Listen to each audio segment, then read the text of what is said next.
नारे तकबीर, नारे रिसालत, नारे हैदरी, नारे सलावत।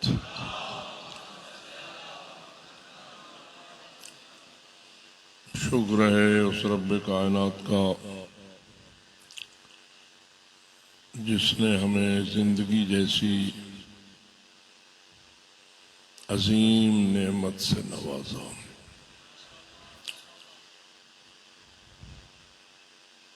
अगरचे कि उसने जिंदगी के साथ मौत को खल्क किया,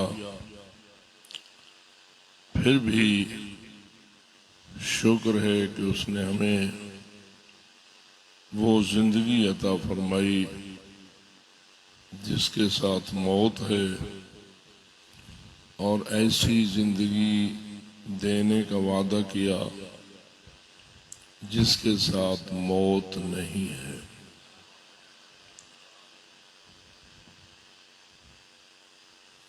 यकीनन आप ये जुमला सुनकर जहन में सवाल को पैदा करेंगे,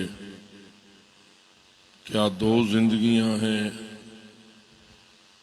एक जिंदगी के साथ मौत है और दूसरी जिंदगी के साथ मौत नहीं है। क्या ये दोनों जिंदगियां मखलूक के लिए हैं, या ऐसी जिंदगी जिसके साथ मौत नहीं है वो तो अल्लाह ने अपने बारे में बयान फरमाई है कि मैं ऐसा जिंदा हूं जिसके लिए मौत हो ही नहीं सकती। युही व युमीत व युमीत व युही व हुवा हय्युल ला यमूत बियदिहिल खैर व हुवा अला कुल्लि शैइन कदीर। वो अल्लाह वो है जो जिंदगी देता है, मौत देता है, मौत के बाद फिर जिंदगी देता है। खुद ऐसा जिंदा है जिसके लिए मौत मुमकिन ही नहीं है।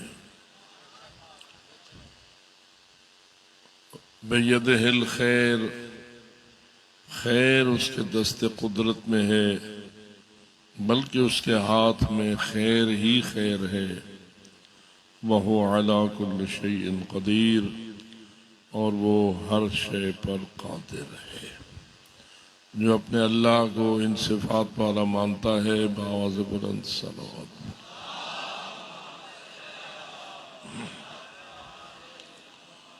तो अजीज़ान गिरामी कदर, उमूमन हमारी तवज्जो इस जिंदगी की तरफ होती है जिसने मौत पे जाकर ख़त्म होना है, एक बेग वाध्यो शाला जीवें जींदा रहें। मैं मजलिसों में सुनता हूँ जब बड़े इजहार मोहब्बत कोई सुनने वाले करना चाहते हैं और अपने किसी बयान करने वाले पर अपनी मोहब्बत फरेफ्तगी का इजहार करना चाहते हैं तो कहते हैं शाला तेकूं साड़ी जिंदगी लगे, साड़ी जिंदगी साड़ी उम्र तेकू लगे। और ये बहुत बड़ी आला दुआ है, अगरचे कि ये भी पता होता है कि जो देने वाला है जिंदगी वो ई को घिन के ऊ को नहीं देता। कहीं कहीं दी जिंदगी कहीं बे कोई लगी है, लेकिन तू दुआ देता है, यानी तू अपनी मोहब्बत और अकीदत का इजहार कर रहा होता है। लेकिन जो बात काबिल तवज्जो है, और अगले दिन मैंने इसका एक सवाल भी आपसे किया था कि आप में से हर एक ने कितना अरसा जिंदा रहना है, तो आपने अक्सर ने जवाब दिया था साक पता कोई नहीं। क्यों पता नहीं? इसलिए कि जिंदगी मौत तक है और मौत पैदा करने वाले ने ये तो बता दिया है कि तुमने मरना है, लेकिन ये नहीं बताया कि तुमने कब मरना है। मरना यकीनी तौर पर है या शक है जी? मरण दा पक है या शक है? मौत हक है या हक नहीं? जी हक है। तो यकीनन जिस मौत को आप हक मानते हैं और वो हक है, और जिसका यकीन है और जिसमें कोई शक नहीं है, अगर अल्लाह चाहता तो हम में से हर एक को बता देता कि तूने किस लम्हे तक जिंदा रहना है और किस लम्हे तूने मरना है। अल्लाह पहले से ही बता सकता था या नहीं? पहले ये अकीदा बताइए, खुद अल्लाह को पता है या नहीं हमारी मौत के लम्हे का? अल्लाह को इल्म है या नहीं? अल्लाह को तो इल्म होना ही है, इसलिए फैसला उसका अपना है। किसने कब मरना है इसका फैसला किसके इख्तियार में है जी? कोई और ताकत तो नहीं है, कोई और हस्ती तो नहीं है कि जो बताए, जो फैसला करे, जो जिंदगी और मौत का फैसले का इख्तियार रखता हो। जिंदगी का फैसला करने का इख्तियार भी अल्लाह के पास है और मौत का फैसला करने का इख्तियार भी अल्लाह के पास है, और अल्लाह ने अपना ये इख्तियार किसी और के हवाले करना पसंद नहीं फरमाया। तो जो हो रही है, कोई उसका कितना ही महबूब और प्यारा क्यों ना हो, कितनी ही उसकी इज्जत उसने क्यों ना बनाई हो, सबसे अफजल बनाया हो, सबसे अशरफ बनाया हो, सबसे आला बनाया हो, सबसे औला बनाया हो, सबका मौला बनाया हो, कोई हस्ती है जो सबकी मौला है जी? तो जरा उन पे एक सलवात भेज दीजिए। अल्लाह। अगले दिन भी मैंने थोड़ी सी वजाहत की कि जिन हस्तियों को आप कहते हैं अल्लाहुम्मा सल्ले अला मुहम्मदिन व आले मोहम्मद, ये जो मोहम्मद व आले मोहम्मद हैं, ये सब के मौला हैं या कोई ऐसा दुनिया में रह गया है जिसके वो मौला न हो जी? कोई ओ कहीं कोने बसरे में। तो कायनात सारी की सारी अल्लाह ने बनाई है, खुद उनका मौला है, और अपने बाद उसने मोहम्मद वाले मोहम्मद को सारी कायनात का मौला करार दिया है। जो मौला मानने वाले बैठे हैं बआवाज़ बुलंद सलावत पढ़ लें।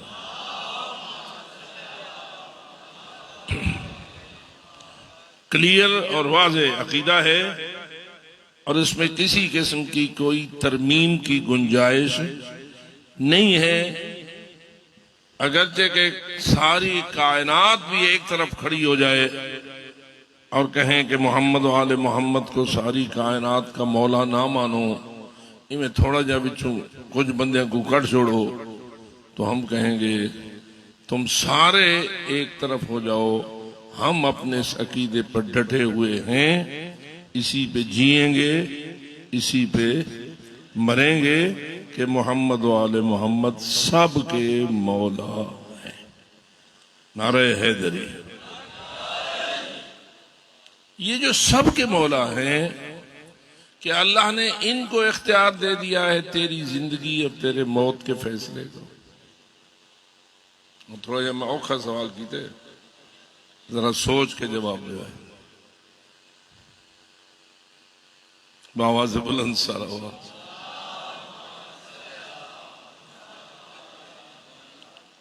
देखिए, अकीदा बरहक होगा तो नजात होगी, बनावटी अकीदे पर नजात नहीं हो सकती। मन घड़त अकीदा कभी इंसान की नजात का बायस अकीदा वही होता है जो अल्लाह के फैसले के मुताबिक होता है। इसलिए मैं आपसे पूछ रहा हूं, मोहम्मद वाले मोहम्मद सब के मौला और मोहम्मद मुस्तफ़ा आले मोहम्मद के भी मौला, ठीक है क्या? मोहम्मद मुस्तफ़ा सल्लल्लाहु अलैहि वसल्लम अपनी आल के भी मौला हैं या नहीं जी? आले मोहम्मद कम अज कम 14 मासूमों में से 13 मासूम आले मोहम्मद में आते हैं और खुद नबी अकरम मोहम्मद में आते हैं, ठीक है? तो इन 13 का मौला कौन? यानी अली, ज़हरा, हसन, हुसैन और उनके बेटे ता इमाम ज़मान अज्जलल्लाहु ताला फरजहु शरीफ, इन सब पे सलावत।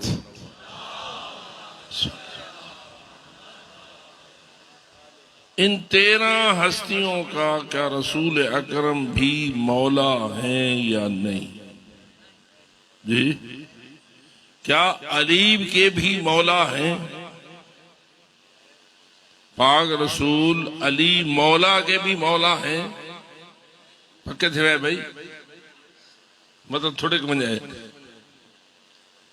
अली सबसे ऊंचे, इतने ऊंचे कि बुलंदियां उन पे आशिक।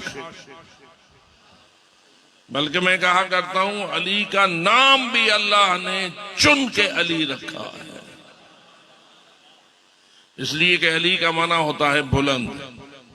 अली का माना क्या होता है? अली कितने बुलंद, कितने बुलंद, इतने बुलंद के अली पे बुलंदियां आशिक हैं।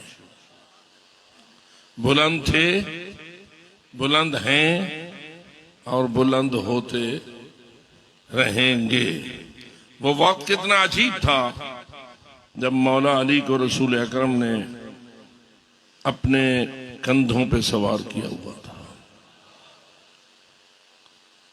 जब बैतुल्लाह को बुतों से पाक करने का प्रोग्राम था तो रसूल अकरम ने कोई सीढ़ी नहीं मंगवाई, हालांकि मंगवा सकते थे। को और भी ऐसा तरीका इख्तियार नहीं किया। जो ऊंचे बुत थे उनको गिराने के लिए फरमाया, आओ अली मेरे कंधे पे सवार हो जाओ।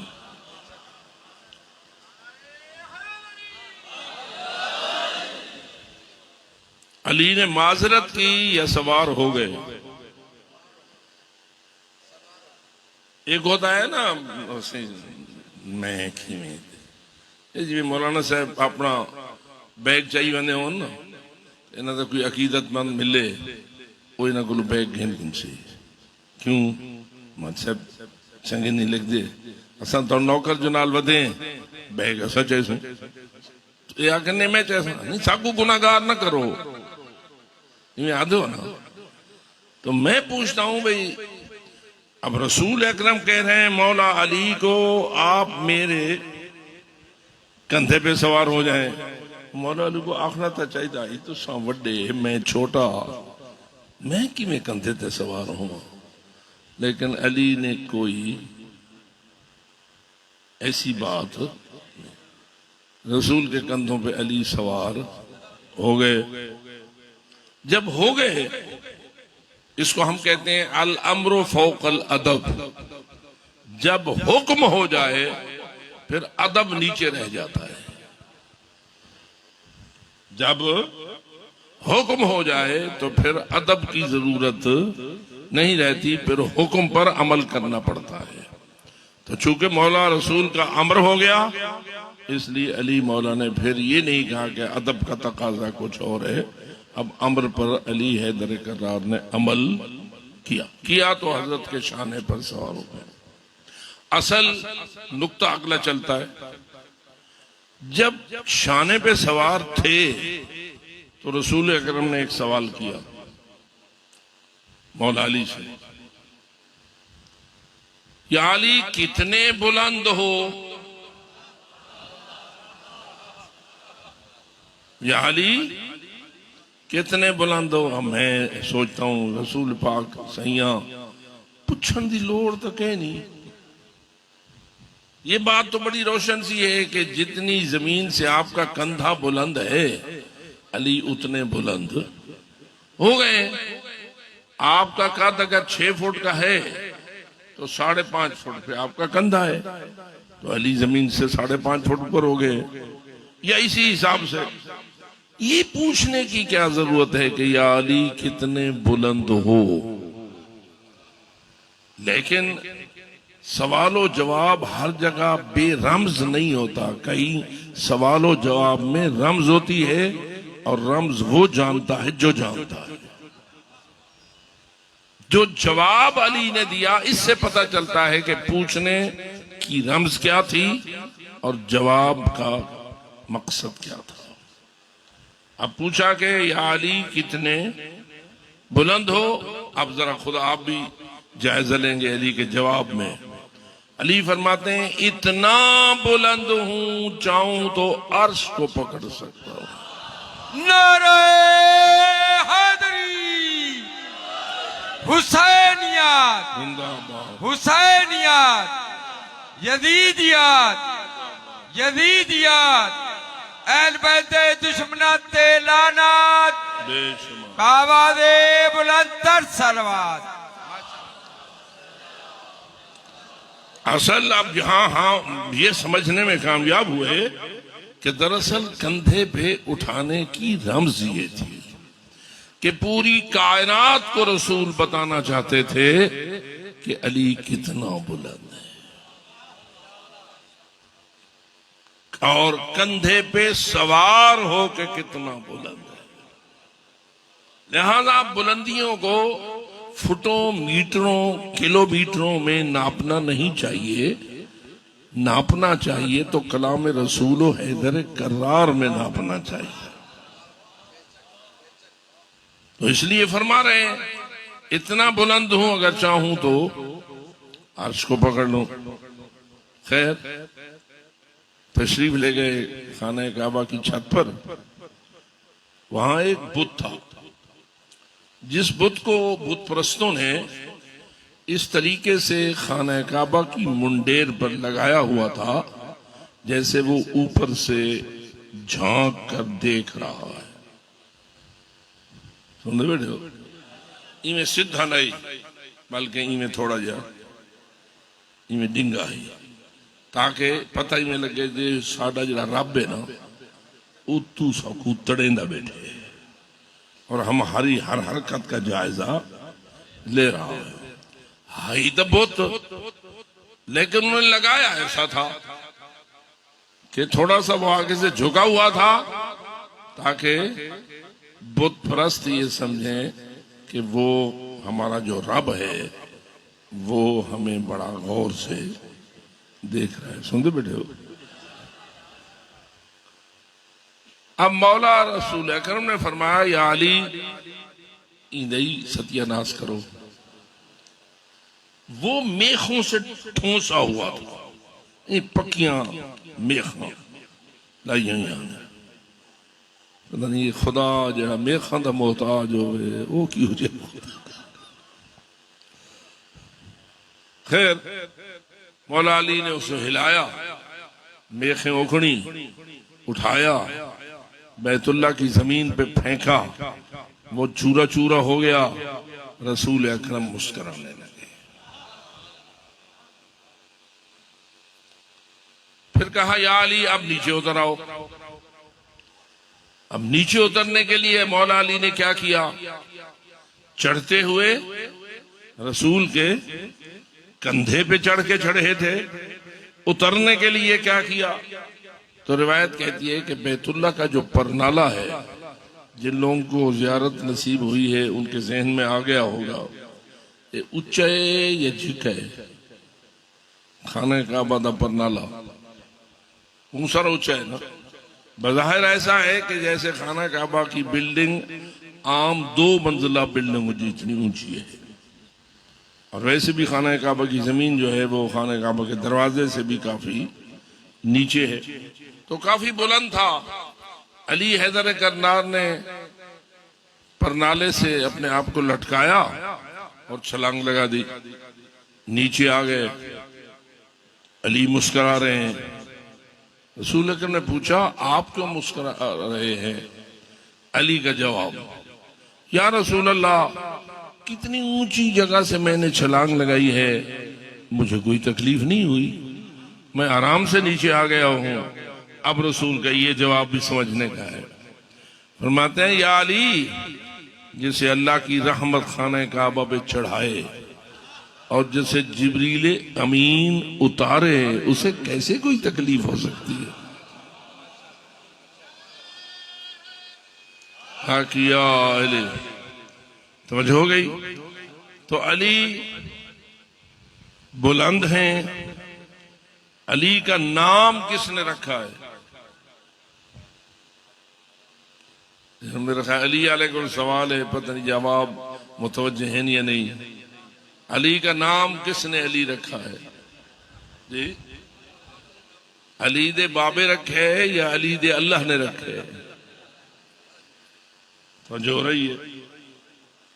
हजरत अबू तालिब ने शेर पढ़ा था जिसमें कहा था कि मेरे अल्लाह ने अली का नाम अपने नाम से मुश्तक करके अली रखा है। अली बुलंद है और अल्लाह ने नाम अली इसलिए रखा है ताकि बुलंदियां हमेशा अली को नसीब होती रहे। मैं जरा एक और पहलू की तरफ भी आपको मुतवज्जे करूं।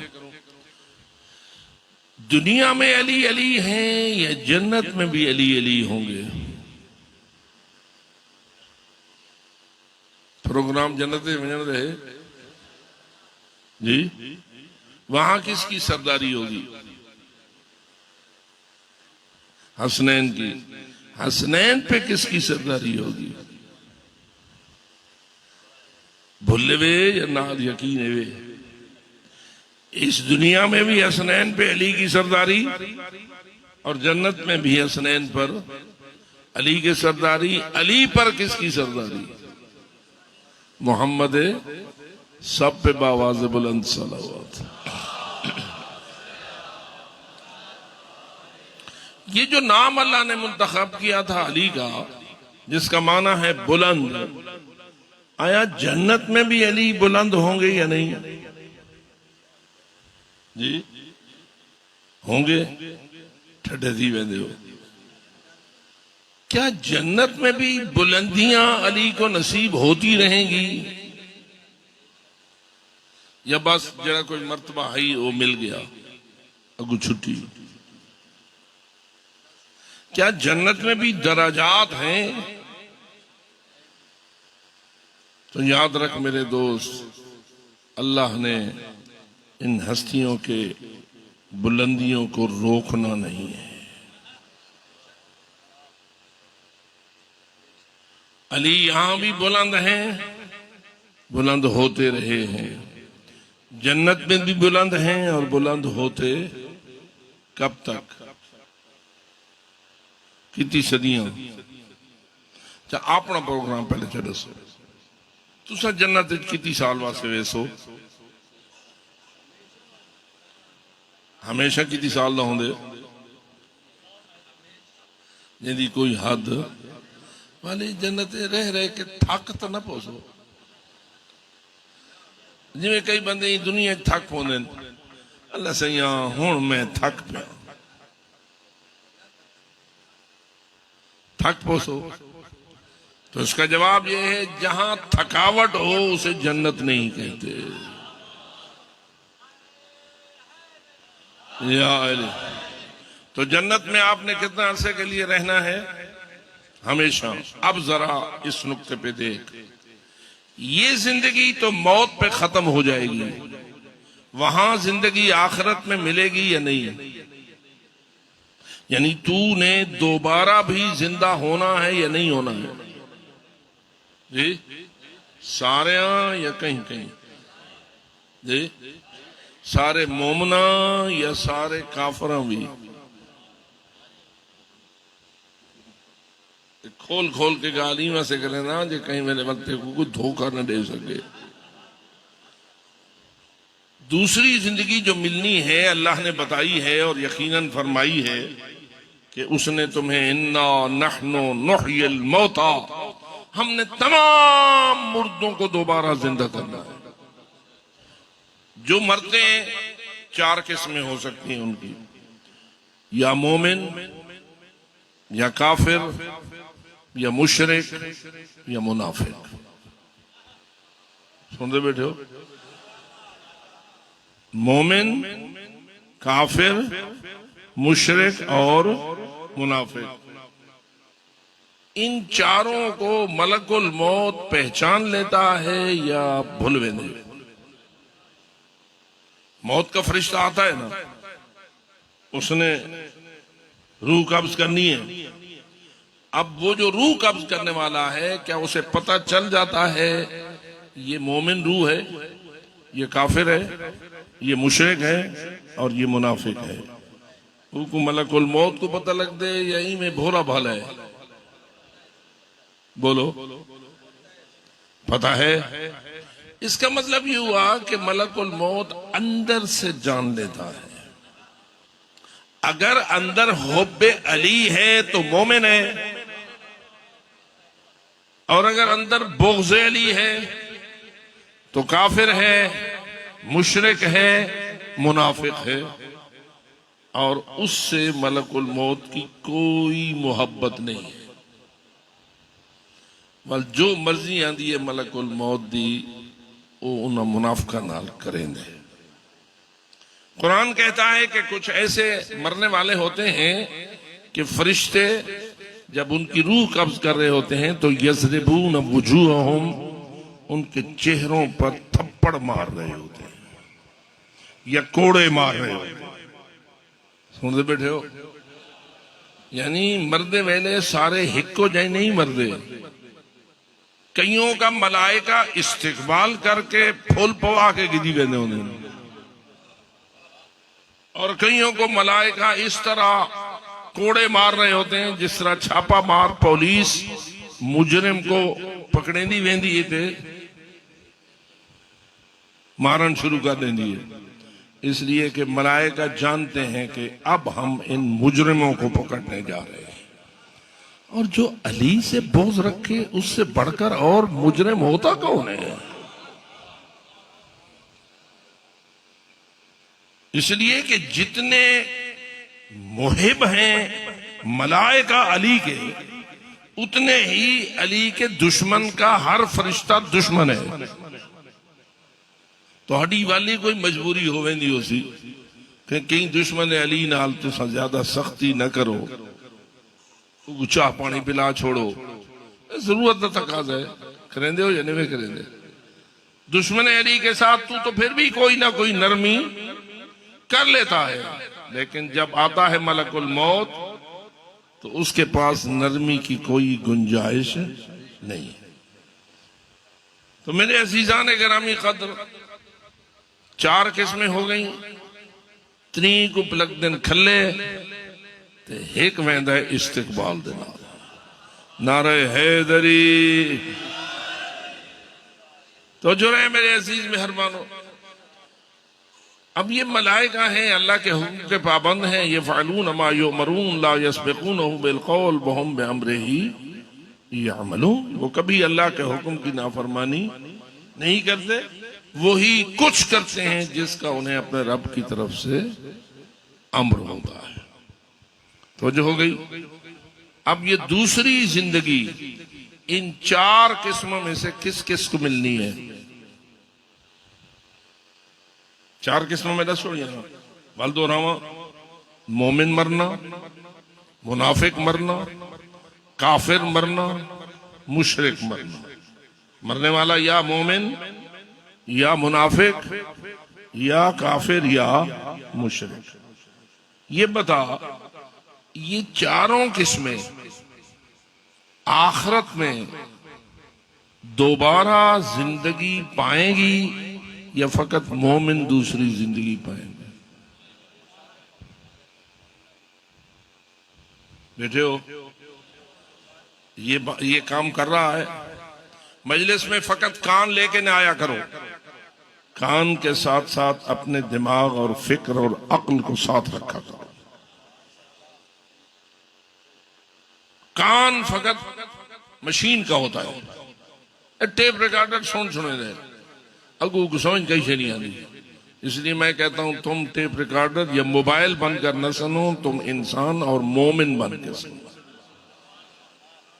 मजलिस में इंसान को अपने फिक्र और अपनी अक्ल को साफ रखना चाहिए। तो इसलिए मैं आपसे पूछ रहा हूं, ये चारों दूसरी जिंदगी पाएंगे या फकत मोमिन दूसरी जिंदगी पाएंगे? यानी काफिर भी जिंदा होंगे, मुशरिक भी दोबारा जिंदा होंगे, मुनाफिक भी दोबारा जिंदा होंगे और मोमिन भी दोबारा जिंदा। अब तेरी मजलिस में जो हमेशा पढ़ा जाता रहा है उस पर भी जरा इंसाफ के साथ फैसला कर कि पढ़ने वालों ने बड़े नज्मों, शेरों, नसरों हर तरीके से पढ़ा कि जे को मारे अली महशर को भी दोबारा जिंदा नहीं होना। बैठे हो, ये मैं कह रहा हूं, ये पढ़ते रहे हैं लोग, तो सुनी बैठे हो। सो बहुत सारे लोगों की टेपें, केस्टें और क्या क्या रिकॉर्डेड भी चीजें मौजूद हैं, और अब भी शायद कोई पढ़ लेते होंगे। क्या पढ़ते हैं कि जेकू मारे अली माशर को भी दोबारा जिंदा नहीं होना। हुण एक गल जरा वाल दोहरा, एक गल इवें है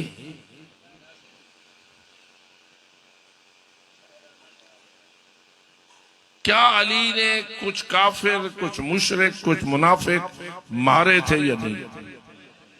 जी, कातिल मुशरिकीन आप रोजाना पढ़ते हैं, अशहदु अन्ना अमीर अल मोमिनीन व इमाम अल मुत्तकीन, अगू बढ़े जाए, व कातिल अल मुशरिकीन अलीयन वलीउल्लाह। आजानों में कहते हो, इकामतों में कहते हो, खुतबों में कहते हो कि अली मोमिनों के अमीर हैं, मुत्तकियों के इमाम हैं और मुशरिकीन के कातिल हैं। और अभी तो हम फकत इशारा करते हैं, वरना असल बात यह भी है कातिल अल मुशरिकीन वल काफिरीन वल मुनाफिकीन। अली ने मुशरिक भी मारे, अली ने काफिर भी मारे और अली ने मुनाफिक भी मारे। ठीक है, अली तो माशाअल्लाह उनकी जो तलवार जुल्फकार है उन्हें बड़े जौहर दिखाए।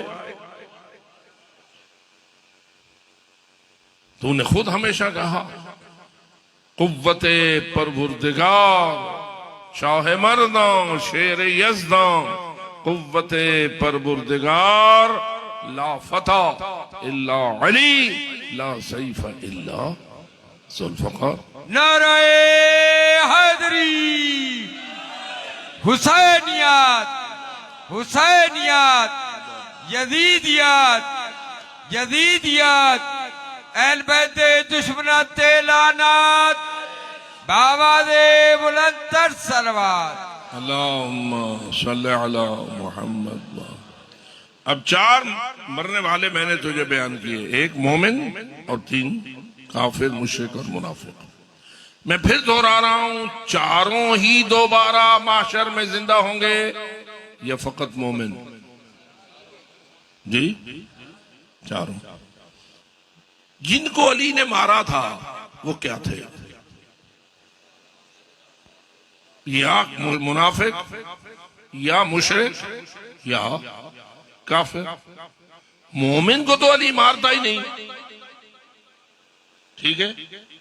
तो ये 3 जिनको अली ने कत्ल किया और हजारों की तादाद में थे, ये माशर को दोबारा जिंदा हो या न हो? सलाह क्या है थोड़ी? जी नहीं, कई बंदे हाली सोचे दे बैठे। मैं ना, चलो सोच के जवाब दो, एक सलवात भी पढ़ लो, सल्लल्लाहु अलैहि मुहम्मद। क्योंकि मैंने आपसे नारे लेने के लिए तो मजलिस नहीं पढ़नी है, मैंने आपको फिक्र देने के लिए मजलिस पढ़नी है। तो जरा अपनी फिक्र को इस्तेमाल कीजिए। अगर मुनाफिक, मुशरिक और काफिर दोबारा जिंदा होगा तो किस लिए, और अगर मोमिन दोबारा जिंदा होगा तो किस लिए? दूसरी जिंदगी मिलनी है। मोमिन को दूसरी मिलेगी जन्नत जाने के लिए, काफिर, मुशरिक और मुनाफिक को दूसरी जिंदगी मिलेगी जहन्नम जाने के लिए। अब बता, अगर कोई मुकर्रिर या जाकिर या कोई खतीब या कोई बयान करने वाला ये कहता है कि जिसको अली ने मारा उसने दोबारा जिंदा नहीं होना, तो उसने उसे किससे बचाया?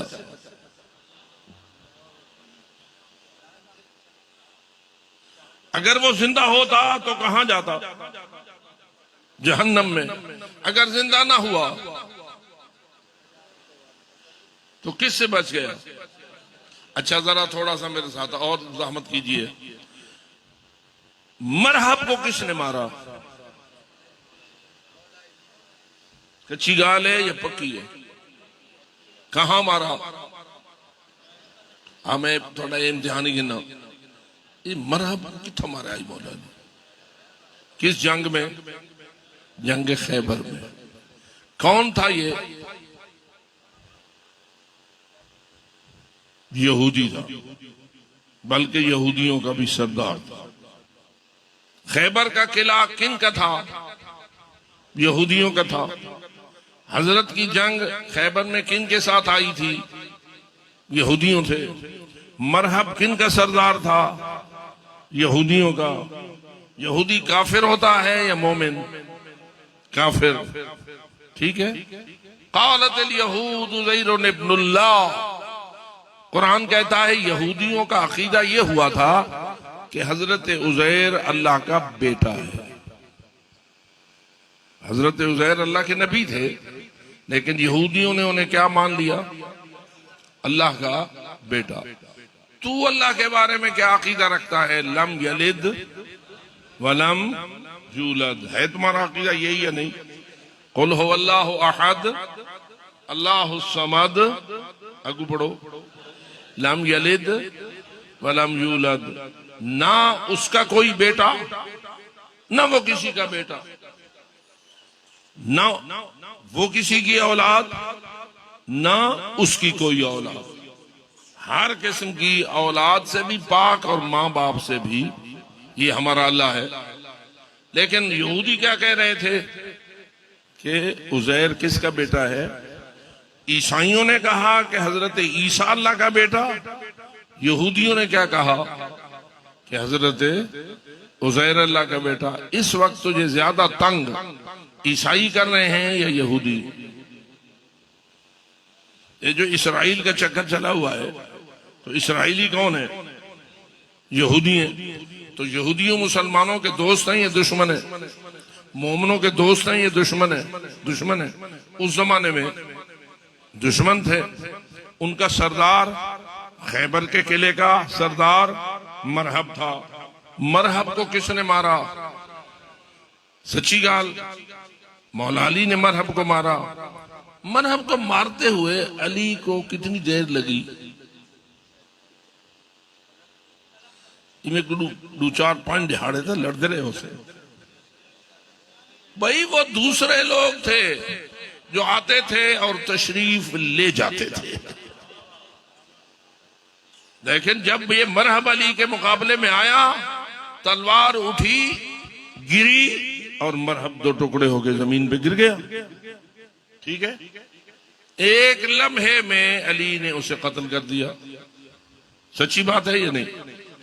इस लम्हे तक मरहब चूंकि सरदार था यहूदियों का और दौलतमंद थे वो सारे यहूदी, ये राजपूज के मजे और अय्याशी की जिंदगी इसने गुजार ली होगी या भुक्खड़ नंगा रहा।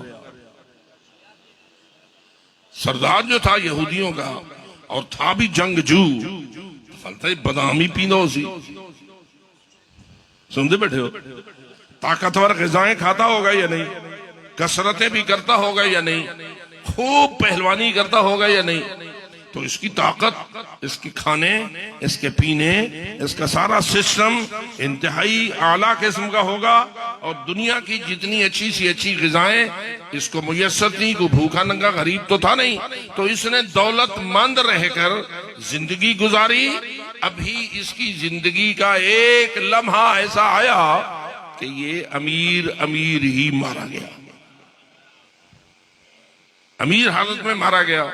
जिंदगी गुजारी मजे की, सुनते बैठे हो, जिंदगी गुजारी बड़ी खा पी रज पुज के, एक लम्हे में मारा गया, मारा गया। अब आगे इसने दोबारा जिंदा होना नहीं। बैठे हो, इसने दोबारा जिंदा होना नहीं। जो जिंदगी थी वो मजे की गुजर गई, आगे इसने दोबारा जिंदा नहीं होना। जहन्नम कौन जाएगा? तो जो रहे, क्या इसकी लाश को अल्लाह उठा के जहन्नम फेंकेगा? दिल तेरा क्या दे अली दा दुश्मन जीनिया सड़े या उनकी लाश सड़े? तो बोलो ना भाई, मुहिबान अली, अली दा दुश्मन जीनिया सड़े ते हमेशा सड़े या उनकी फकत लाश सड़े ते उनकी रूह कोई ना होवे? दसो तुसा जो अली दे मुहिब हो ते गाल थी भी अली दे दुश्मन दे बारे च, तो तुसा अली दे दुश्मन दी की होनी सजा चाहते हो? अगले जहान जो सड़े उनकी लाश सड़े या जीनिया सड़े? गाल असले है जीनिया सड़े ना।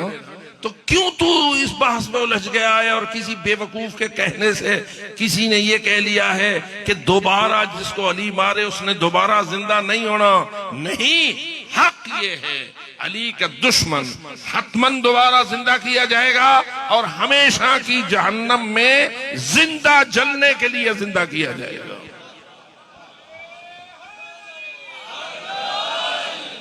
इसका मतलब यह हुआ कि जिस जाकिर या मौलवी या शायर ने इस किस्म का शेर बनाया है वो जानता ही नहीं कि मैं क्या कह रहा हूं। मैं मरहब को फायदा पहुंचा रहा हूं या उसको नुकसान पहुंचा रहा हूं? अल्लाह ने तो उसको जलाना ही है जहन्नम में, और जलाना है हमेशा जिंदा करके जलाना है। अल्लाह ने तुझे जलाना है, तू अल्लाह के फैसले में तरमीम कहां से लाया है? सिवाय जहालत के और कोई बात नहीं है। और इसलिए मैं लिल्लाह फिल्लाह आपसे अपील करता हूं, जाहिलों से अपने मिंबर को नजात दिलाओ।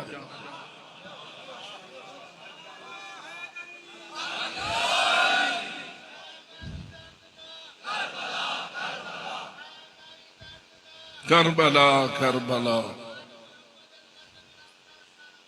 अल्लाहुम्मा सल्ली अला। वरना ये तेरे अकायद को खराब करते हैं, तेरे दीन का चेहरा मस्त करते हैं, मोहम्मद और आले मोहम्मद की तालीमात को जानते नहीं, मन घड़त बातें बना के आले मोहम्मद की तरफ मंसूब करना, इसको मजलिस और इबादत नहीं कहते। इबादत वो है जो तेरे महबूद की मर्जी के मुताबिक हो, वो नहीं है जो तेरी और मेरी मर्जी के मुताबिक हो। तेरी और मेरी मर्जी अगर अल्लाह की मर्जी के खिलाफ हो तो कभी वो इबादत नहीं हो सकती। इबादत वो है जो मेरे महबूद की रजा के मुताबिक हो। जिसको बात समझ आई है बावाज़ बुलंद सलावत। ये मैंने फकत एक छोटी सी मिसाल आपके सामने पेश की है जो इतनी दोहराई गई कि हम तो बचपन से ये बातें सुनते सुनते बूढ़े हो गए। ये कुमार अली माशर को भी दोबारा जिंदा, तूने क्या बना रखा है कि माशर को वो दोबारा जिंदा नहीं होगा? तो ये कि अली का बड़ा मौजज़ा है। अली का बड़ा मौजज़ा यह है कि जो अली का दुश्मन हो वो दोबारा जिए और हमेशा जहन्नम में जले और कभी भी इस सजा से बच न सके। बल्कि हक यह है कि बुग़्ज़ अली ही जहन्नम है।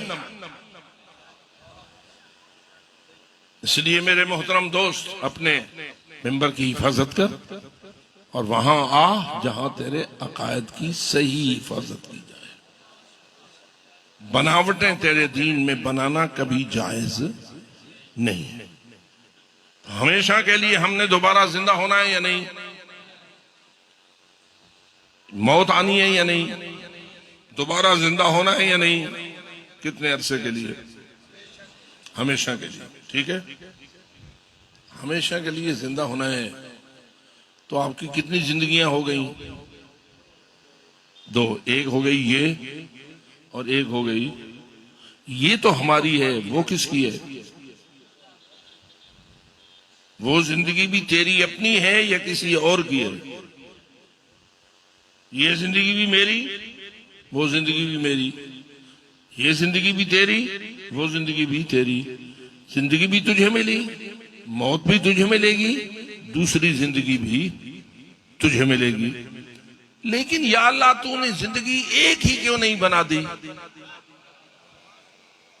इमें से को मौत चंगी लगती तो है कोई ना। इमें जो मैं खजाना शाला मरे बल मेरा जो हाल थी मैं जानता हूं। किसी को मरे वाली बात पसंद तो मौत नापसंद है। तो या अल्लाह, मौत जो नापसंद है तो तू अला कुल्ल शैन कदीर है। तू ऐसी जिंदगी बना दे जिसमें मौत हो ही नहीं। और वो जो हमेशा की जिंदगी का प्रोग्राम है वो वहां ना ले जा, यहीं रख दे। बैठे हो? क्या ख्याल है, तेरा अल्लाह ऐसा कर सकता है या नहीं? अपने अल्लाह के मुतालिक तेरा अकीदा क्या है? कर सकता है या नहीं? कर सकता है। लेकिन अगर तू खाना काबा का गिलाफ पकड़ के, रोज़े रसूल का तवस्सुल करके, मोहम्मद वाले मोहम्मद का वसीला बनाकर सर पे कुरान रख के सारे हम इकट्ठे हो जाएं, कुरान सर पे रख के 14 मासूमों के वास्ते दे दे दे दे के अल्लाह को ये दुआ मंगू, अल्लाह से ये मौत खत्म कर चाकर तो साकू ये हमेशा की जिंदगी इथाई दे जा। बैठे हो? तो क्या ख्याल है, अल्लाह तेरी ये दुआ मंजूर कर लेगा? जबकि तू 14 का वसीला भी ले रहा है, कुरान भी तूने सर पे उठाया हुआ है, अकेला तू नहीं है बल्कि सारे इकट्ठे होकर अल्लाह से गिड़गिड़ा गिड़गिड़ा कर इल्तिजा कर रहे हो, तो अल्लाह तुम्हारी इल्तिजा मान लेगा। यार कुछ तो थोड़ी रहम करो। 14 का वसीला नहीं मनेगा? दसो, मान लेगा। जबकि हम मौत को पसंद नहीं करते और दुआ ऐसी कर रहे हैं कि जो हमें पसंद है कि मौत ना हो, जिंदगी हमेशा की हो। तो क्या अल्लाह हमारी ये दुआ मान लेगा? क्यों नहीं मानेगा? तो जवाब यही आएगा। अल्लाह फरमाता है तेरी वो दुआ तो मैं मानने के लिए तैयार हो सकता हूं जो मेरी हिकमत के मुताबिक हो। और मैंने ये निजाम हिकमत की बुनियाद पर बनाया है। तू मेरे निजाम में तब्दीली चाहता है और तेरी तब्दीली हिकमत के खिलाफ है, तो मैं तेरी दुआ कबूल नहीं करूंगा, अपनी हिकमत पे बरकरार रहूंगा। तुझे पता नहीं है, भोला है, ए जिवें निकल जा बाल ज़हर दी होवे गोली ते होवे वड्डी सोहनी, ए ज़हर वाली होवे टाफी होवे वड्डी खूबसूरत, ते तेको पता होवे जे बाल खासी ते मरवे सी ते बाल करे जिद, तै को लो गोली मंगे देसे या न देसे जी, थोड़े बाल बड़ा प्यारा ही होए देसो, क्यों? इसलिए नहीं दोगे कि ये बच्चा है, इसको पता नहीं है कि ये गोली इसके नुकसान में है, ये तो इसके लिए मोहलिक हो जाएगी। तो मैं दाना अपने नादान बच्चे को उसकी नादानी देखते हुए या उसका बचपन देखते हुए उसे ऐसी चीज देने पर तैयार नहीं होगा जो चीज उसको नुकसान देने का बायस हो। तो अल्लाह जानता है तुहाड़ियां दुआई नादान आलियां दुआई हैं, जिवें निक्के बाल दुआ करेंदे ने। तुझे मेरी हिकमत को पता नहीं है, मैंने ये निजाम जो 2 जिंदगियों पे बनाया है और दरम्यान में एक मौत रख दी है, ये ऐन मेरी हिकमत का तर्जमान निजाम है। क्यों? इसलिए कि मैंने जिंदा तुझे हमेशा रखना है, तो जुरे मैंने तुझे जिंदा हमेशा रखना है, लेकिन मैंने 2 जिंदगियों में पहली छोटी सी रखी है, दूसरी हमेशा की जिंदगी रखी है। देखिए कि उस हमेशा की जिंदगी के मुकाबले में इस जिंदगी को देखा जाए तो ये उसका कितना हिस्सा बनती है। जड़ी सा लफदी है, ये उसके जमाने उसके मुकाबले में कितनी है निस्बतन। किसी ने कहा था ये कतरा है और वो समंदर, सुन बैठे हो, ये कतरा है और वो, तो दूसरे एक बारीक हिसाबदाब ने कहा था ये तेरा जुमला भी दुरुस्त नहीं है। क्यों? कि वो बेशक तूने लफ्ज़ समुंदर से ताबीर किया है और समुंदर के कतरे हम गिन नहीं सकते, लेकिन तू नहीं ना गिन सकता। समुंदर के कतरे वो तो जानता है जिसने समंदर बनाया है, जानता है या नहीं? या वो भी जानते हैं जो उसके इल्म के वारिस हैं। अल्लाह जिन्हें अपने इल्म का वारिस बनाता है वो भी समुंदर के कतरों को जानते हैं या नहीं? जैसा कि मौला अली ने सलमान को कहा था, जब एक वादी नमल में गए थे और वहां चींटियां पूरी वादी में बिखरी हुई नजर आ रही थी, और सलमान ने कहा पाक है वो जात जो इन चींटियों की तादाद जानती है। तो अली हैदर कर्रार ने रोका और फरमाया सलमान यूं ना कहे, बल्कि यूं कहे पाक है वो जात जो इन चींटियों को पैदा करने वाली है। तो सलमान ने पूछा या अली, क्या अल्लाह के अलावा कोई और है जो इतनी कसीर तादाद में चींटियों की तादाद को जानता हो? तो अली ने अपने सीने पे हाथ रखा और फरमाया मुझसे अगर तू पूछे तो मैं फकत इनकी तादाद नहीं बता सकता, बल्कि ये भी बता सकता हूं इनमें नर कितना है और इनमें मादा कितनी है।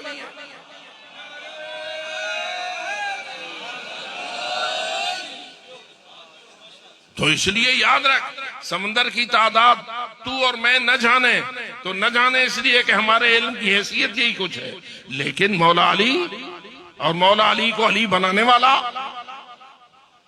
वो तो जानता है ना। और समुंदर की तादाद है या नहीं है? हकीकत में तो है, हम आप नहीं जानते, हकीकत में तो कोई कतरों की तादाद है ना। तो ये जिंदगी तेरी जो उधर अल्लाह ने रखी हुई है वो महदूद है ही नहीं कि उसके तादाद पहचानी जा सके, वो ला महदूद जिंदगी है। लेकिन अल्लाह ने उस ला महदूद के मुकाबले में ये 50, 60, 70, 100 साल की जिंदगी यहां रख दी है। अल्लाह ये यहां क्यों रखी है? तो मुख्तसर जवाब ये है, यहां इसलिए रखी है कि मैं तेरे इख्तियार में देना चाहता हूं। मर्जी आए तो इसके जरिया उस हमेशा की जिंदगी की जन्नत खरीद ले, और मर्जी आए तो इसके जरिया हमेशा की जहन्नम खरीद ले। नारे हैदरी इनमें है, तेरे इख्तियार में है ना। मर्जी आए तो जन्नत खरीद ले जो हमेशा की है, मर्जी आए तो जहन्नम खरीद ले वो भी हमेशा की है। लेकिन याद रख, अगर तू हमेशा की जन्नत खरीदना चाहता है तो उन सरदारों का बन जा जिन्हें मैंने जन्नत का सरदार बनाया।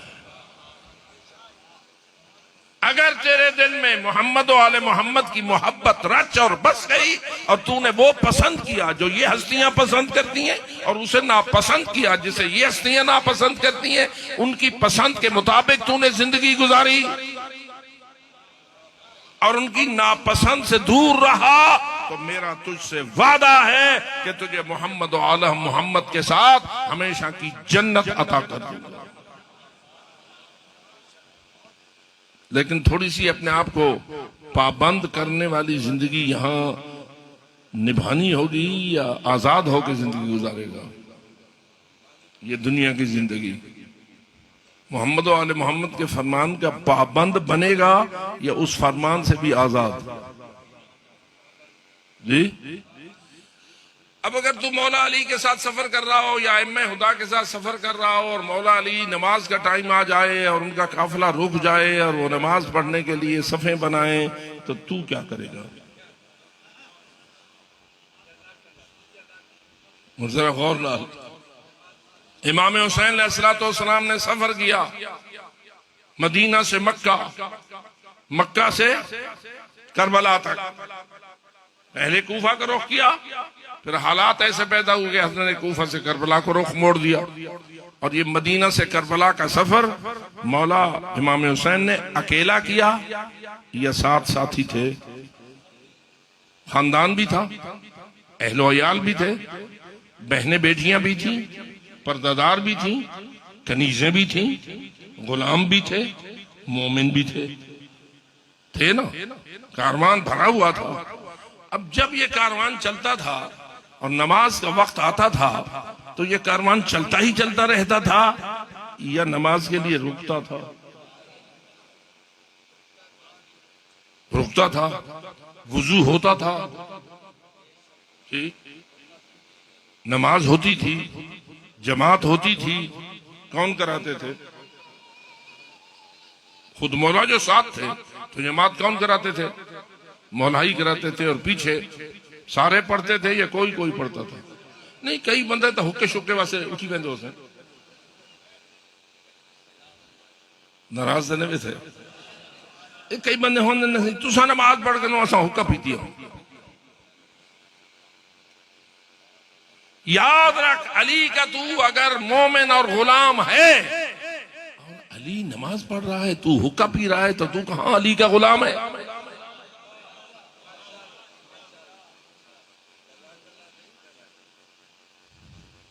याद रख, वुजू के बगैर नमाज होती है? नहीं होती। लेकिन वुजू का पानी हलाल का होना चाहिए या हराम का? जी जी, हराम दा होवे वुजू बातिल। कितनी नमाजा ठीक थे, कितनी बातिल। एक वुजू करके बंदा 10 नमाजा पढ़े, कितनी सही थे, कितनी बातिल, सारियां बातिल। हलाल दा पानी किवें होंदे ते हराम दा किवें होंदे? नाराज तो नहीं सीने पे? ये हराम दा पानी हो सकता? अच्छा, मैं एक मिसाल लेना। ये तेरी जमीन है, ये जमीन दा एक बन्ना है, ई पासे तू, ऊ पासे तेरा हमसाया, इवें होंदा या नहीं? जमीन के किनारे उस तरह कौन होता है? हमसाया। इधर हम। आजकल जमाना है ट्रैक्टर का, तो इवें ट्रैक्टर दी थोड़ी जी इवें छोड़ी मोड़ च कटी, इवें दो चार लीकां हमसायन दी जमीन अंदर ला के दी, बल पक्का थी गया, ये मेरी है। तो जोंदी पई है, वो जमीन दे विच ते मोटर चलाई, वो जड़ी वलाई आवी, उसमें तूने चल लगाई मोटर। मोटर वास्ते कितनी जा चाहिए? ए मोटर दी नाल नहाउण वास्ते कितनी जगह चाहिए? 40 बहुत सारी है भाई। नाल तो बस इवें 2-4 इंच के अंदर लह वेंदी है, तू मोटर वड्डी सारी पई होती। नाल वास्ते तो छोटा सा सुराख है, उसका 2 इंच की अगर नाल है, 3 इंच की जगह चाहिए। 2 इंच की नाल है, 4 इंच जगह चाहिए। यही कुछ है ना? ये 4 इंच है गैर की, तेरे हमसाए की, तूने ट्रैक्टर के जरिया या हल के जरिया या किसी चक्कर के जरिया ये जिमें कंध ढह पई ते वल जो दोबारा चाहिए था थोड़ा जा आए रहा ढेक छोड़या। और ये जमीन जो तूने अपने मालिक की हमसाये की अपने साथ मिला ली, इसमें जो मोटर लगाई उससे जो पानी निकला सारा हलाल।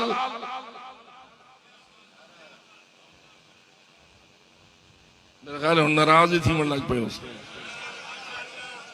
लेकिन वही नाराज होगा जो अली वाला नहीं है और मुझे उसकी कोई परवाह नहीं। जिसके दिल में अली के फरमान की कोई कदर नहीं, मेरे दिल में उसकी इज्जत क्या हो सकती है।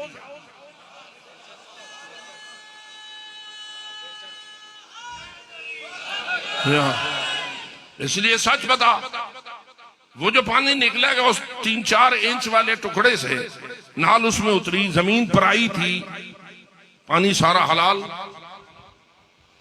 दसो फकत अपने वास्ते हराम या धियां वास्ते भी हराम, बीवी वास्ते भी हराम, मेहमाना वास्ते भी हराम। मेहमाना को पता है तो आप बचें, ये नहीं पता तो बोझ सारा इंदू थे।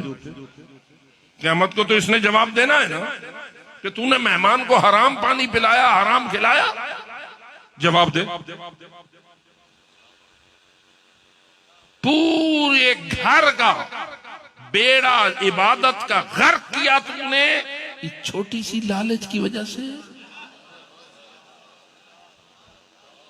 और कितने अरसे के लिए तबाह किया? एक दिन के लिए? या जब तक वो पानी निकलता रहेगा? हम एक मोटर खराब थी वे भाई ला दे, एक बारी वो बोर खराब थी वे वाल ला दे, तेरे पोतरे डोतरे लाई रखे, सारा बोझ तेरे ऊपर। क्यों? कि जुर्म की बुनियाद तूने रखी।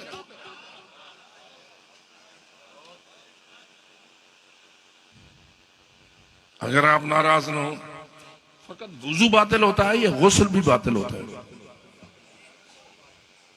क्या मर्दों और औरतों पर कोई वाजिब गुस्ल भी वाजिब होता है या नहीं? खास तौर पर शादीशुदा अफराद पर वाजिब होता है। वो अगर वाजिब गुस्ल ऐसे पानी से किया जाए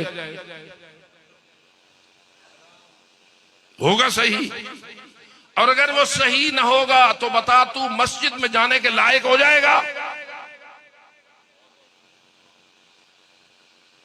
नमाज पढ़ना तो बजाय खुद, सज्जे देना मुसल्ले पे जाके वो बजाय खुद। क्या तू मस्जिद के अंदर इस गस्बी पानी से गुस्ले जनाबत करके तू या तेरी खातून इस लायक हो गए तुम कि तुम मस्जिद में जाओ? तो बता, एक छोटी सी शैतानी हरकत ने तेरा और तेरे घर का और तेरे सारे इज्जतों का कितना बेड़ा गर्क किया। और याद रख, यहां कोई तुझे नहीं पूछेगा। उल्टा हो सकता है कई तेरे यार ऐसे हो जो तेरी पुष्टपनाही करे, और हो सकता है कि तू केस भी जीत जाए।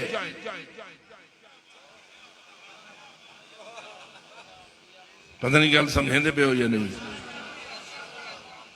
हो सकता है तू अपने असर रसूख और किसी बुनियाद पर उस अपने नाजायज को जायज बनवा के इंतकाल शिंतकाल और जमाबंदियां शबंदियां सारियां टेढ़ियां।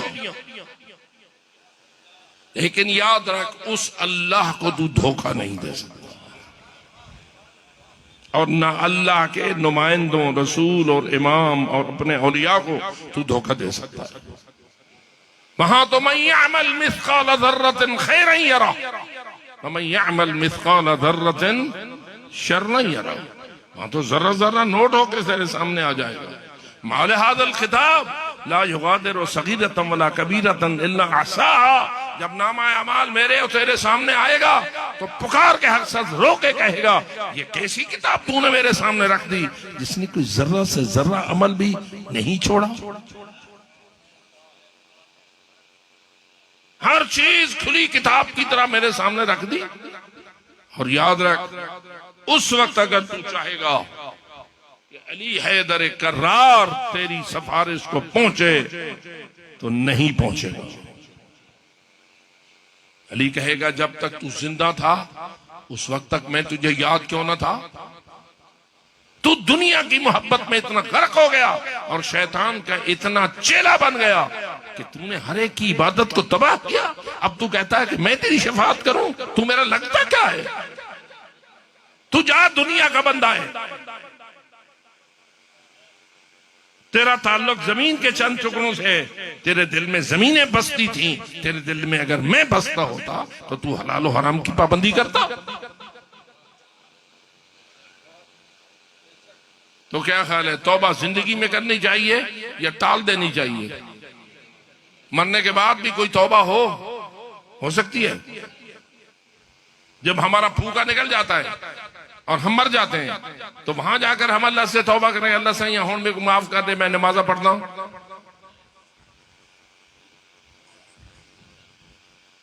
तू कब्रिस्तान में जाकर खड़ा हो जा और उन मुर्दों को कहे पढ़ो सलवात, पढ़ेंगे? तू उन मुर्दों के लिए सलवात पढ़ के उनकी बख्शिश करवा सकता है, वो अपने लिए सलवात पढ़ के अपनी बख्शिश नहीं करवा सकता। इसलिए अपनी जिंदगी की अजमत को समझ, हलाल और हराम को समझ, रिसालत और इमामत और विलायत को समझ, कुरान को समझ, हदीस को समझ, हक को समझ और बातिल को समझ। ये सारी मजाले से इमाम हुसैन तेरे अंदर इनकलाब लाने के लिए, तेरी सोचों को आले मोहम्मद की गुलामी में लाने के लिए, तुझे हलाल का पाबंद और हराम से बचाने के लिए, दूसरे अल्फाज में तुझे यजीदियत की जकड़ से निकालकर हुसैनियत के तख्त पर बैठाने के लिए।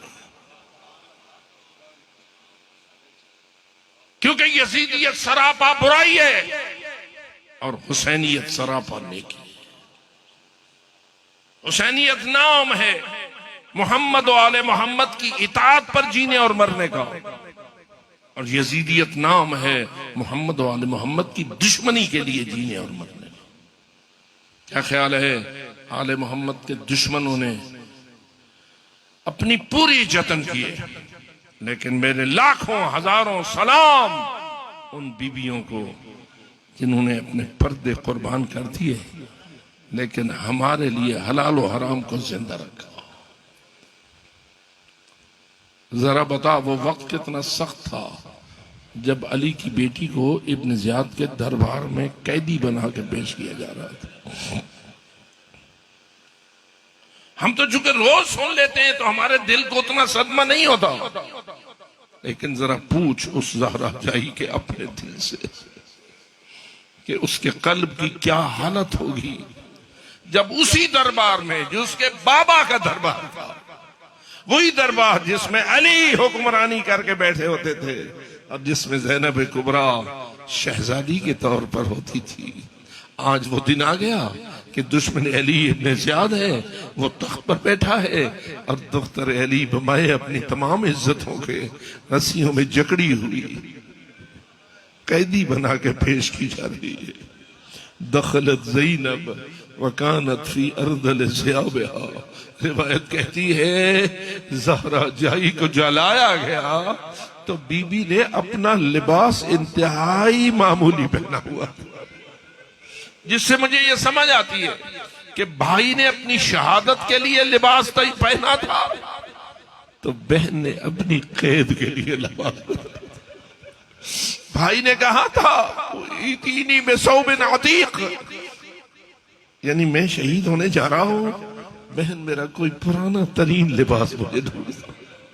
और रिवायत कहती है कि उस पुराने लिबास को भी मज़्ज़ा कहा तेरे मौला हुसैन ने जगह जगह से पारा पारा कर दिया, जिसे आप कहते हैं लीना लीना करके तेरे मौला हुसैन ने उस पुराने को पहना था। और जब भाई जानता था कि मैं लूटा जाऊंगा और मेरी लाश को लोटी पड़ेगी तो कोई लिबास तो मेरे बदन पर रहने के लायक रह जाए, ला यरगब फीहा अहद, जिसमें कोई लालच न कर सके।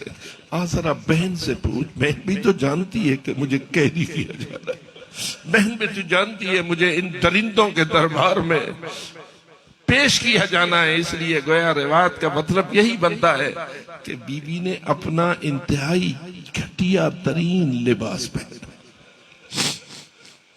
ताकि मुझे अगर कैदी बना के पेश किया जाए तो मेरे बदन पे कोई फाखरा लिबास ना हो, कोई पहचान ना सके कि ये ज़हरा जाही है, कोई पहचान ना सके कि ये अली की बेटी है। कनीजों जैसा बीबी ने लिबास पहना हुआ था। लेकिन मेरे दोस्तों अजीब है रिवायत, अंदर जब ले जाया गया और तो कोई पर्दे का इंतजाम न था, और तो कोई पर्दा न था, न कोई कनात थी, न कोई बुरका था, कुछ भी न था। बस इतना हुआ, जो कनीजें साथ थी उन्होंने बीबी को घेर लिया, बीबी को घेर लिया, ताकि और कुछ न सही तो हमारे जरिया जो मेरी आकाजादी का कुछ पर्दा बन सकता है वो बन जाए। और बीबी इस घेरे में जो खड़ी थी या बैठी हुई थी, और जालिम क्या कर रहा था, काफी देर तक जालिम इब्ने ज़ियाद अपने सामने तश्त में मजलूम का सर रखकर उसकी इहानत में मसरूफ, उसकी तौहीन में मसरूफ रहा। कैसे तौहीन कर रहा था मैं कैसे अर्ज करूं। उसके हाथ में एक छिड़ी थी, छिड़ी की नोक से मजलूम के लबों को हिलाता था, दांतों को बाहर निकालता था, दांतों पे ठोकर मारता था और कहता था हुसैन तेरे दांत कितने।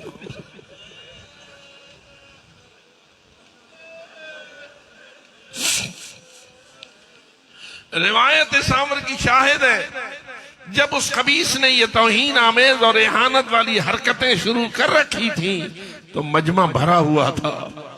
बहुत सारे मलाइन भी बैठे थे, कातिल भी बैठे थे, जालिम भी कुर्सियों पर बैठे थे। एक सहाबी रसूल का ज़ईफुल उम्र, जिसकी बीनाई खासी कमजोर हो चुकी थी, पता नहीं कैसे वो दरबार इब्ने ज़ियाद में आ गया था। शायद उसे तफासील का पता न था, लेकिन जब आया तो मंजर क्या था, उसके हाथ में असा था, वो उस दरबार में बैठा। जो ही उसने देखा कटा हुआ सर है, और सर वही है जिसे पैगंबर बोसे दिया, सर वही है जिसे मेरे आका बोसा दिया करते थे, क्योंकि उसने अपनी आंखों से यह मंजर देखा था कि मौला हुसैन का कदम उसके कुर्ते से उलझा और मौला दरवाजे मस्जिद नबी पे उलझ के जमीन पे गिर गए। रोने की आवाज जो हुसैन की बुलंद हुई और रसूल मिंबर पर तशरीफ फरमा थे, कानों पे हुसैन की आवाज का पढ़ना था। रसूल ने खुतबा छोड़ दिया, कुरान छोड़ दिया, हदीस का पढ़ना छोड़ दिया, तबलीग और हिदायत को छोड़ दिया और उतरे मिंबर से मजमे को चीरा। मैं कहता हूं या रसूल अल्लाह, सारे आपके सहाबा बैठे हैं, अगर एक बच्चा रोया है तो आप अपने सहाबियों को कह दीजिए ना, वो मेरा हुसैन रो रहा है, उठो हुसैन को उठा लो, उसको चुप कराओ, उठा के मेरे पास ले आओ। लेकिन रिवायत कहती है ना ना, किसी सहाबी को रसूल ने न कहा, किसी को न कहा, खुद मिंबर को छोड़ा, उतरे, मजमा चीरा और जाके हुसैन लाल को अपने सीने से लगाया, उठाया, बोसे दिए, ले आए मिंबर पर। अब मिंबर पर मंजर लोगों ने क्या देखा, ये देखा कि छोटा सा हुसैन है, रसूल ने उठाया है, इतना उठाया है कि हुसैन के कदम रसूल के सीने पे आ गए, हुसैन मौला के कदम रसूल के सीने पे आ गए। और फिर रसूल अकरम ने हुसैन मौला के लबों पे बोसे देने शुरू कर दिए। मजमा देख रहा था, रसूल बोसे दे रहे थे और बहुत सारे लोग कहते हैं हम न गिन सके कि पैगंबर ने हुसैन के लबों पर कितने बार बोसा दिया। बोसे पे बोसे देते रहे। अब वही बोसा याद आया ज़ैद इब्ने अरकम को, कहने लगा यब्ना मर जाना, हटा ले ये छिड़ी लबहाए मुबारक से, हटा ले बदकार माँ के बेटे, हटा ले। क्यों? मैंने अपनी इन आंखों से देखा रसूल आजम थे और इन लबों के बोसे थे।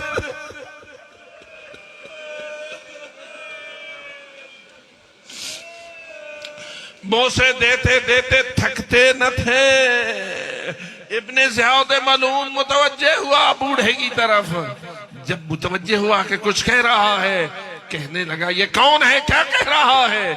जब उसके गुमाश्तों ने कहा ये रसूल के एक सहाबी है, और तुझे ये कह रहा है कि क्यों हतक कर रहा है इन लबों की। हमने रसूल आज़म को इन लबों पर बोसे देते हुए देखा है। तो इब्ने ज़ियाद खबीस का जुमला क्या आया, अगर तू रसूल का सहाबी न होता मैं तुझे तेरी इस गुस्ताखी की सजा देता। बस अब इतना है, निकल जा मेरे दरबार से, निकल जा मेरे दरबार से। इब्ने अरकम के पास और कोई चारा न रहा, अपने असा को टेकता हुआ उस मजमे को चीरता हुआ दरबार से बाहर निकला। कह रहा था, कूफा वालों, तुमने कमीने को अपना हुक्मरान बना रखा, तुमने कमीने को अपना हुक्मरान बना रखा है। क्यों नहीं है कमीना वो जो रसूल की बोसागाह की तौहीन करे? यकीनन वो कमीना लईन है। तुमने इसको अपना हुक्मरान बना रखा है, इसकी हुकूमत में तुम्हें कोई इज्जत और कामयाबी नसीब न होगी।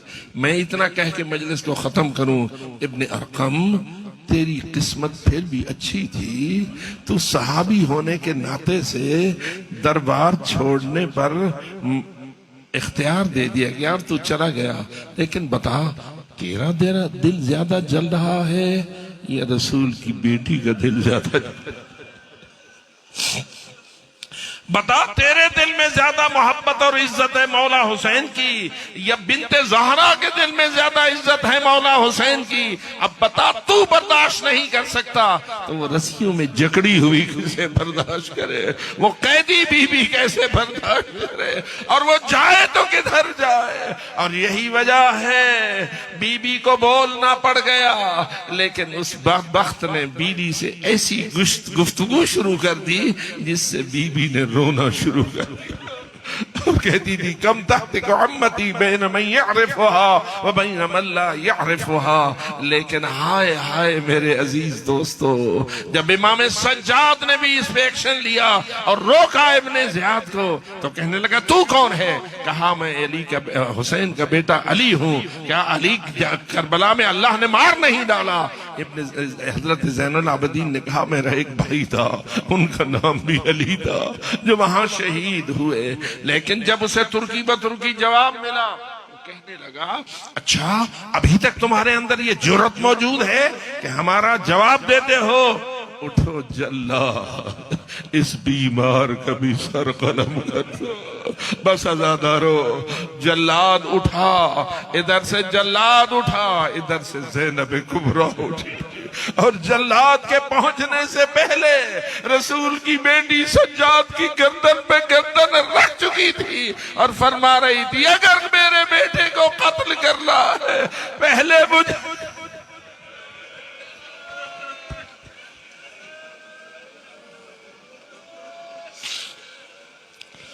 अल्लाह लानतुल्लाह।